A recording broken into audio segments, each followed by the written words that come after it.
So No, I get it. I get it. So, so yeah, you kind of pushed me here a little bit on this, and that's good because, kind of like my friend said the other night, certainly I'm going with the think wrong philosophy. Not over analyzing at all. Well, when I did my picks, I thought about college, and that's, as you'll see on my college picks, that's pretty much what I did. I didn't try to overthink it. I'll go through my thought process with you, but I didn't take nearly as much time as I used to do as far as actually counting the number of games so that there wasn't too many teams with 10 or 11 wins. I just kind of let it fly. So Yeah. Now I don't have any win totals or anything like that. All I've got is who's going to win the AFC, NFC, East, North, South, West, and I've got the teams that are going to be in the playoffs, like you said, and then who's the two teams in the Super Bowl, and the Super Bowl winner and the Super Bowl MVP.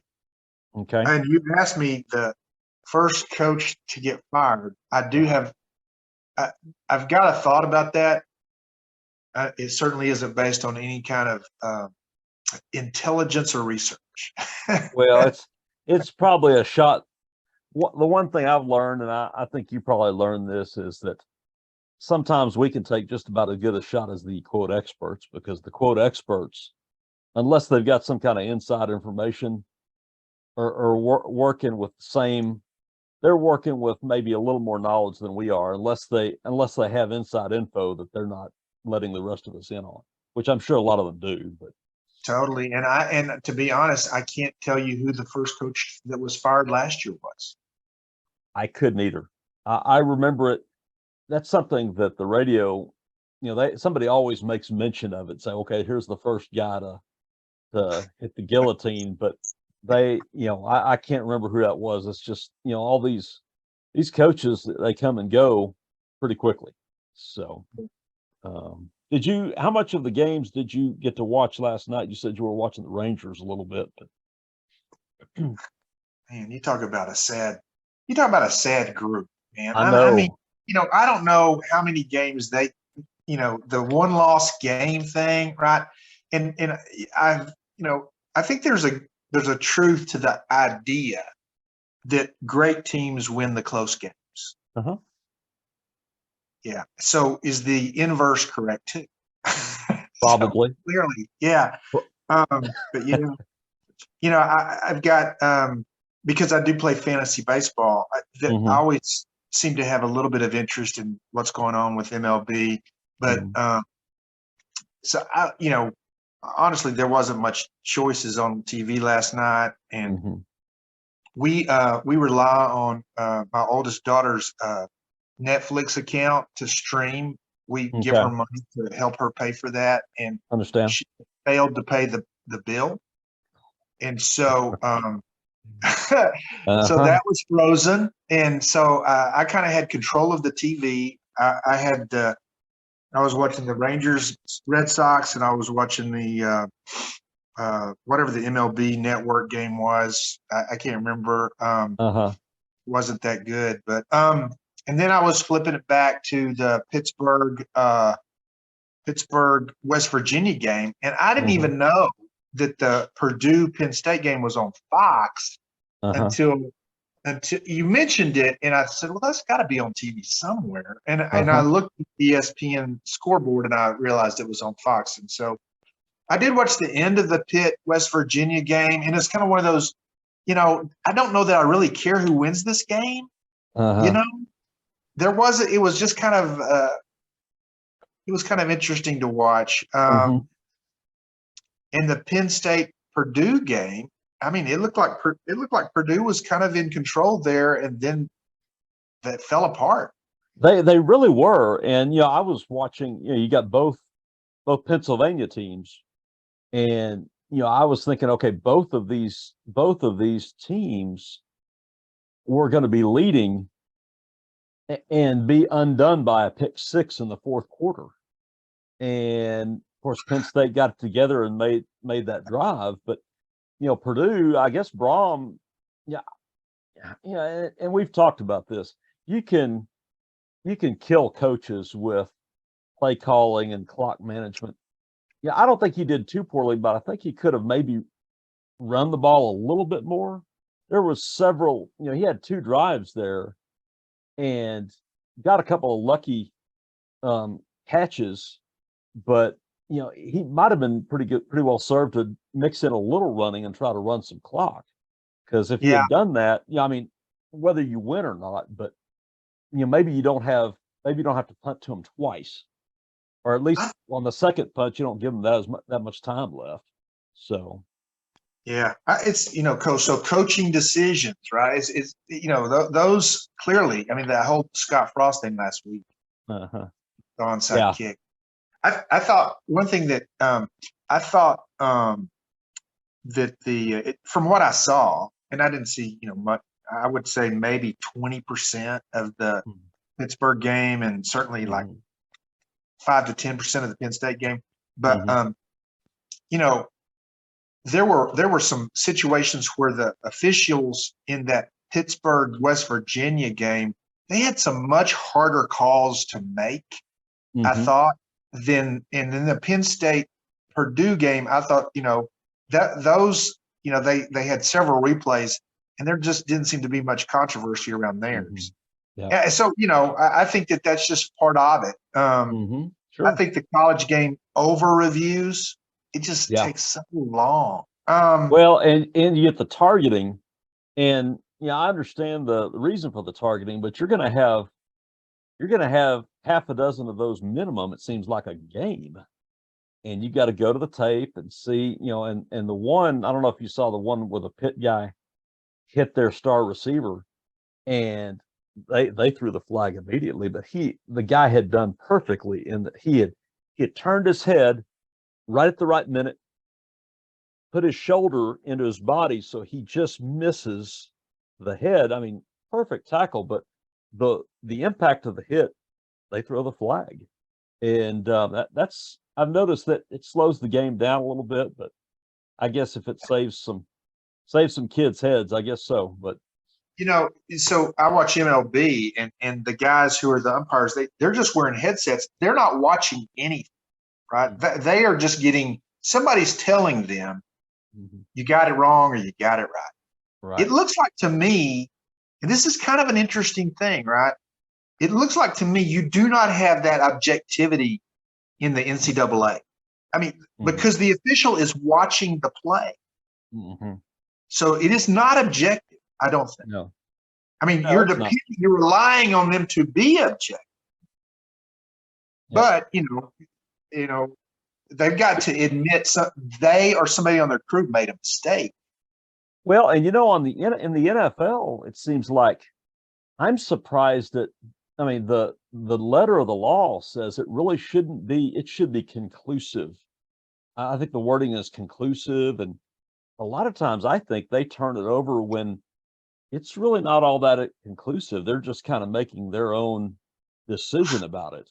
So I suppose it's better than what we had. I mean, we can look at things like Kramer, false start on Jerry Kramer, or Benny Barnes tripping Lynn Swan. We got by the officials just like everybody else did. But I suppose it's better, but the flow of the game, it's. Yeah, I do. I will say, not all the MLB things are like that, right? But they can be. I mean, it can be like they get the headphones on in not even 15 seconds, right? So there's not a whole lot of things that MLB gets right, but it does feel like to me that that's one of the ones that they have got pretty good. Well, what I find humorous is the ejections right after that. I mean, and the manager knows, you can't argue. I mean, I can't gain anything by this. He's going to run out there and get tossed. And that's one of the fun things I do when I'm burning time, is I pull up YouTube and I look at the ejections for the last week and just pull them up. And of course, there's a lady that breaks it down. She says, okay, here's the rule. Here's why you can't. But, on that replay, they're going to run out there and have their say, even though it doesn't matter. So Yeah. I And find that that's so really much humorous. of that whole legacy of, kind of the unwritten rules and kind of how stuff happens. I'll tell you what is crazy, and we'll move on to the NFL stuff here. But Sure. it's amazing to me to watch Major League Baseball games, how many times a fly ball drops between 2 or 3 players simply because they're not saying, I got it. Uh-huh. I mean, now there are some teams that doesn't happen as much with, but I was watching the Dodgers game the other night. They're a very well-run franchise. They seem to do a great job of coaching. And they just had one of those plays that was totally that way. And I was like, wow. And of course, you see they show like the pitcher, right? Who had 2 outs, right? And the ball falls, and now he's got to get somebody else out. And of course, he has a reaction. And then they show Davey Roberts in the dugout, and he's just, kind of doing one of these, and it's just funny to me because it is. I didn't play a lot of baseball, but I mean, that was a rule, right? Yeah. Somebody, Anyway. somebody called for it.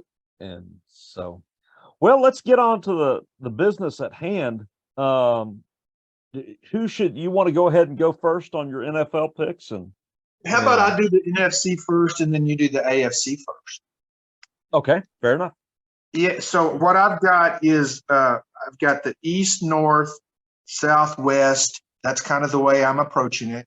Okay. And I'll give you who I've got winning, and then I'll give you the wild card. There are 3 wild card teams, right? Okay. Yep.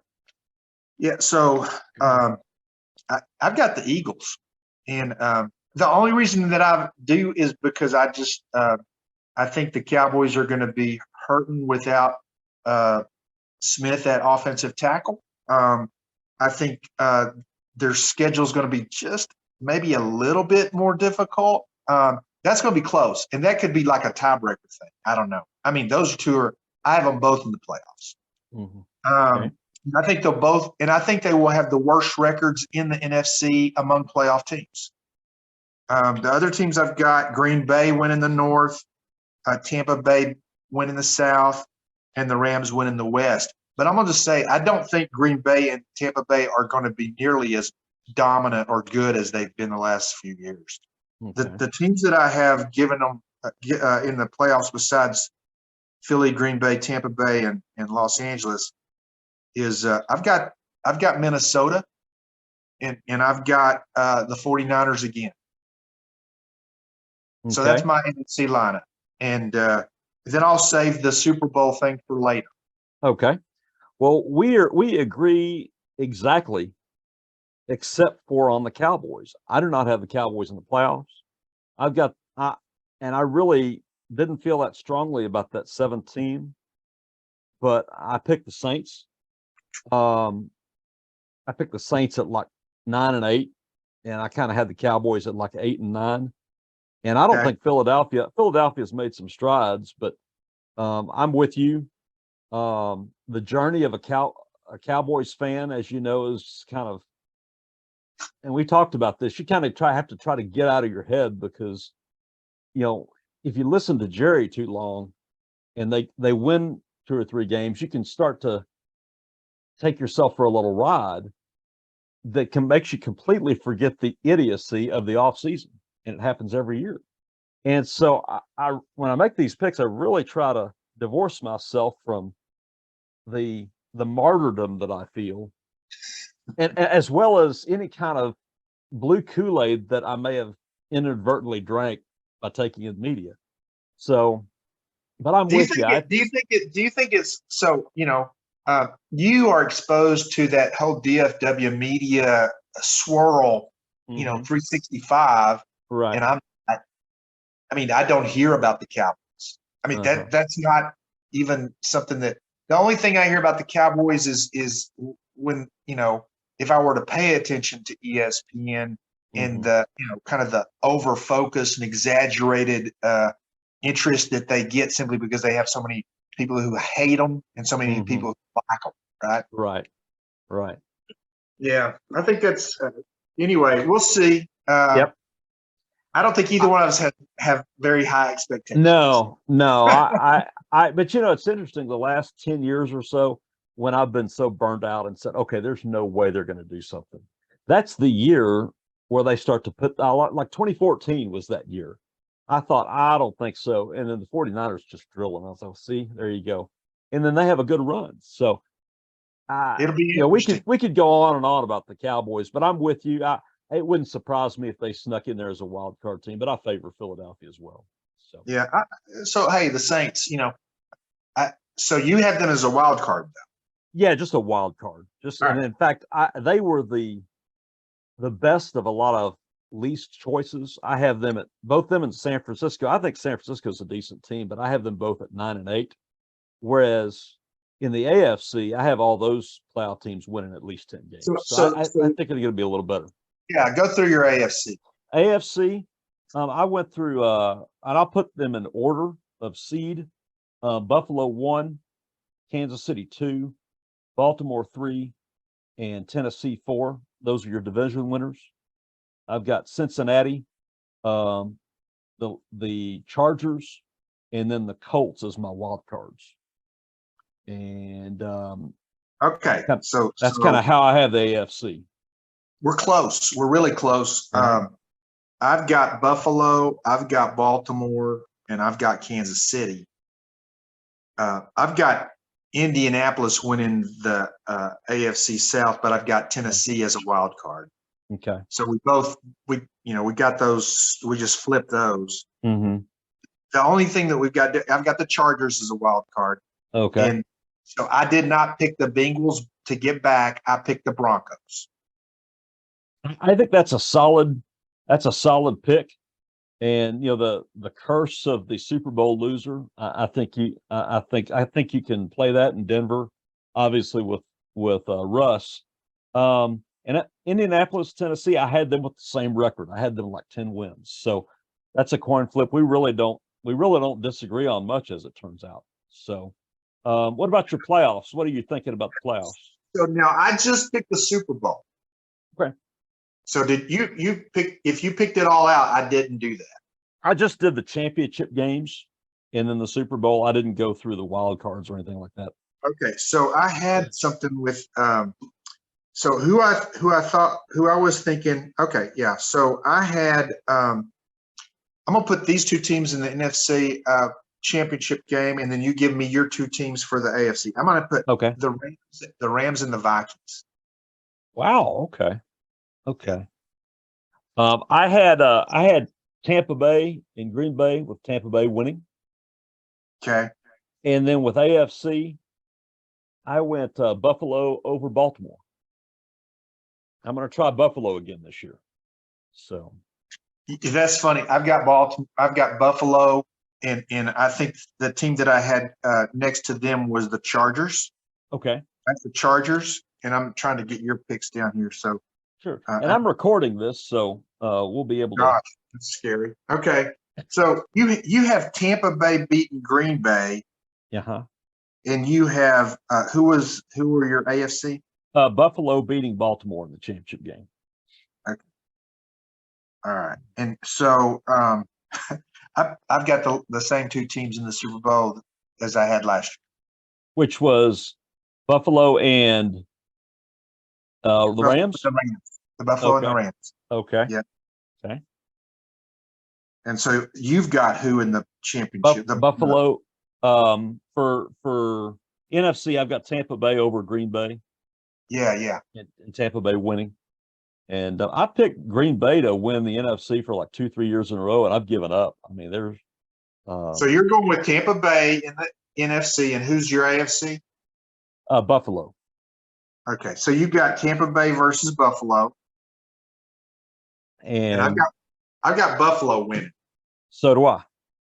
Oh wow! And we'll let Josh Allen and Sean McDermott send Tom Brady into retirement and make Giselle happy. How about that? So I do have Josh Allen as the MVP of the Super Bowl, and here's what So the two. So I'm not a Brady fan, just not. It's well The two documented. scenarios that work best for me would be they don't make the playoffs, or they get to the Super Bowl and they get blown out. That'd be that would work good for you. At some point, we're going to have to delve more into your Tom Brady fixation. Tom Brady perspectives. Yeah. So you can do that. But yeah. Now I didn't pick an MVP for the Super Bowl, but I did pick an MVP for the season, which is Lamar Jackson. You know, for Baltimore to get in that title game, he's going to have to be that good. Yep, he will. He will, and it's a contract year for him, and he's representing himself, so he better have a good year. Yep. What about your first coach fired? Kingsbury. Okay, that's a good pick. That's a good pick. I went with a coach that I actually like, but I think he's going to do better on his next gig than he did on this one, which is Matt Rule. Yeah, I actually like Matt him Rule too. Yeah, but I think he's in a, he's got dealt Baker Mayfield in the offseason. I think it's I think he may. I'm going to take him, but Kingsbury's a good pick as well.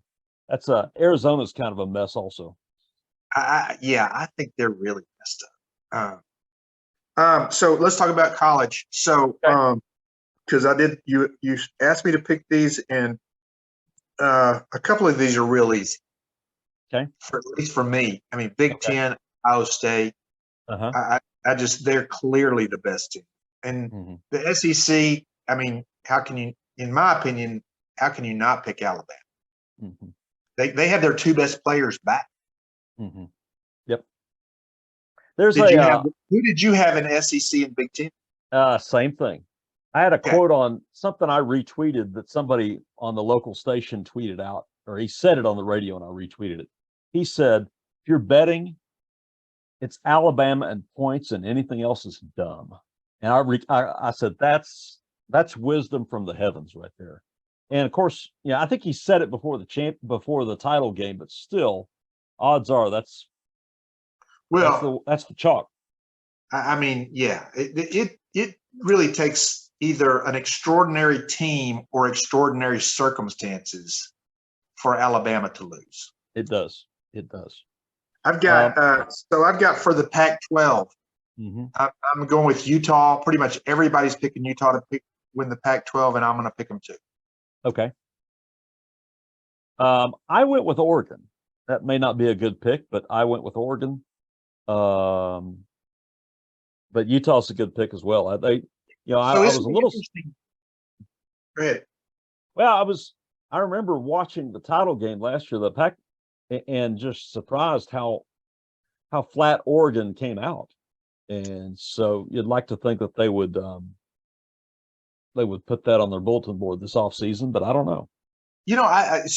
I think their quarterback is Bo Nix. Oh, really? I think so. Really? I didn't know that. Yeah, and I like his style. Yeah, I think he's that type college quarterback that, I mean, you can see that he has limits, that he's at the next level, he's gonna max out as a practice squad player and then kind of shift into a quarterback coach career. But then for the college game, with some good support around him, he can win ball games, and I like him. Yeah, I do. I think Oregon is a sleeper. It feels like to me. It'll be interesting to see. I don't think they have much of a chance this weekend. Clearly, yeah, that's gonna be tough. But but that's not a conference game, obviously. So yeah, I've got.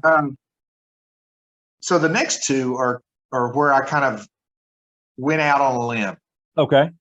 Yeah. So the ACC, I think the popular picks might be Clemson or North Carolina State.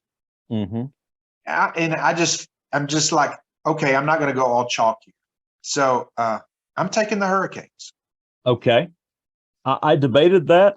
I didn't do that. I went with Clemson, but I think, and you probably heard this talking point before, the game is better when certain teams are good. Oh yeah. And college football's better when the Hurricanes are good. So We I agree. I don't necessarily love them or hate them, but I don't hate them. So I guess I like them, and it's always more interesting when they're good. Well, I'll So say this, when they were the dominant team, I probably found myself rooting against them way more than I rooted for them. mhm. But I've spent a long, cold afternoon in the Cotton Bowl one year watching them crush Texas. Oh, I remember that game. Well, Yeah. and I remember the next year when they drafted Russell Maryland, and there was a lot of people saying, "Is that?" And I'm like, "That's the guy that spent the whole day in Texas's backfield in the Cotton Bowl." Great. Yeah. I mean, Yeah. and yeah, he didn't. I mean, he was a decent pro, but I mean, he and some of those other guys, they were in. Was it Peter Gardere? Was that who was quarterbacking back then? Man, I mean, he was just. that sounds about right. He was a wet spot on the field after that Oh, game. yeah. It was a Yeah. 51-10 or something. All over them. Golly. It was a long, long day. Not that I'm a big Texas fan, but Right. it wasn't a game. It was just like Yeah. totally one-sided. Uh-huh. Big 12. Big 12. Who you got for Big 12? I'm going to go with Baylor. I don't know. That's probably not a risky pick at all, but that's who I'm No, going no. with. I don't see a lot of people picking Baylor. I think the popular pick is Oklahoma, Okay. but I'm picking Oklahoma State. Okay. To repeat. Well, Yeah. so Baylor won it. So Oh, Baylor won. Baylor won it last year. That's right. Baylor Yeah. won on that crazy defensive play at the goal line last Mm-hmm. Yep. That's right. year. It's easy for me to see those two teams being in the championship game again. Mm-hmm. And Absolutely. isn't that cool? I mean, It is. I love that. I love the fact that those two teams are doing well. Oh yeah, and their quarterback, that's like his 6th year, isn't it, Sanders? Yeah, I think so. That's why I picked them, is because of that. A smart. It's a reasonable. That's good rationale there. It really is. So Yeah, what it's about gonna be your interesting. what about your national championship and Heisman? So I mean, it's just impossible for me to say anybody but Alabama or Ohio State in the championship game, and I know that that's complete chalk, and I just can't. I think that's who it is, and I'll be okay. In fact, if that is who it is, I'll be excited about that. Mm-hmm. Oh yeah, absolutely. As far Absolutely. as Heisman, I'm going to go with the Ohio State quarterback, Stroud. Okay. Okay. I considered that, and I went with Ohio State and Alabama. I debated switching Alabama with Notre Dame. Okay. I am not a big Brian Kelly fan. Yeah. I don't really like him that much. I really like the new guy that Notre Dame got, but I can't do that. I think that would be just but I'm picking Ohio State to beat Alabama in the title game. And Heisman, I'm gonna be a homer and pick Bijan Robinson. Oh, well, I hope he does well. I love. He's very exciting, and it's always a lot more fun in Austin when the Longhorns are winning. I like them to be about to win 9 or 10 games. Mm-hmm. That's a lot more fun than 5 or 6. Absolutely, and those guys can be rough down there when you don't win at least 9 or 10 games and haven't beaten Oklahoma in a while. It gets dicey down there, and so yeah, and he's going to need to be good because you've got Ewers who hasn't. He's going to get fed to Alabama the second game, and making me wonder if he's going to regret making the transfer. But It'll be interesting. He's going to need to be good for Texas to be good. So I think their offensive line is a question mark, but I think clearly he has a major talent and got to be not a lot of run backs get drafted in the first round, but he certainly feels like one of those. Well, and if Sarkisian hasn't improved, obviously you don't improve a position group in one off season. I guess you could now with the portal and everything. He doesn't need to do anything but look at the tape, and that's what just struck me in the face the first few games I watched of Texas. Is like that offensive line is a mess, and it's whoever was back there. I actually like the the kid that went to Nebraska. The quarterback. Yeah, Thompson. He and actually he was pretty good in that game last week. But whoever, if they don't improve that offensive line, it doesn't matter who's back there. So hopefully they've made some improvements. We got a little time left. Now? I guess you heard about the fact that they expanded the playoff today. I did. Did you hear about that? I did. 12 teams. And So apparently six conferences. So so I'm curious what's the sixth conference? Well, apparently it's the sixth highest ranked conferences. Okay. So last year would have been Cincinnati. Yep. Okay. So and they can rank them any way they choose, and it's interesting. That probably means that Notre Dame can stay an independent, because somebody had explained on the radio, so well, why isn't Notre Dame going to join a conference? I said, well, Notre Dame isn't concerned about that being seated in having to do the play-in. If that's what it took to be a conference member, they're not interested in that. Yeah, it would be interesting to go back and look at 6 at-large teams. Right. How many years in the past 10 years would Notre Dame not have been one of the 6 at-large teams in the playoffs? Probably one, maybe. Because they were in the playoffs, a couple of times. Yeah, the Manti Te'o year, and then they played Clemson one year, didn't they? Isn't that right? Yeah, I mean they didn't fare too well. Yeah. So have you seen the Netflix documentary? Have you? It's Not interesting. Yet. You have. It's very interesting, and you come away very sympathetic for him. I think that I felt that way once you kind of. I mean, yeah, totally.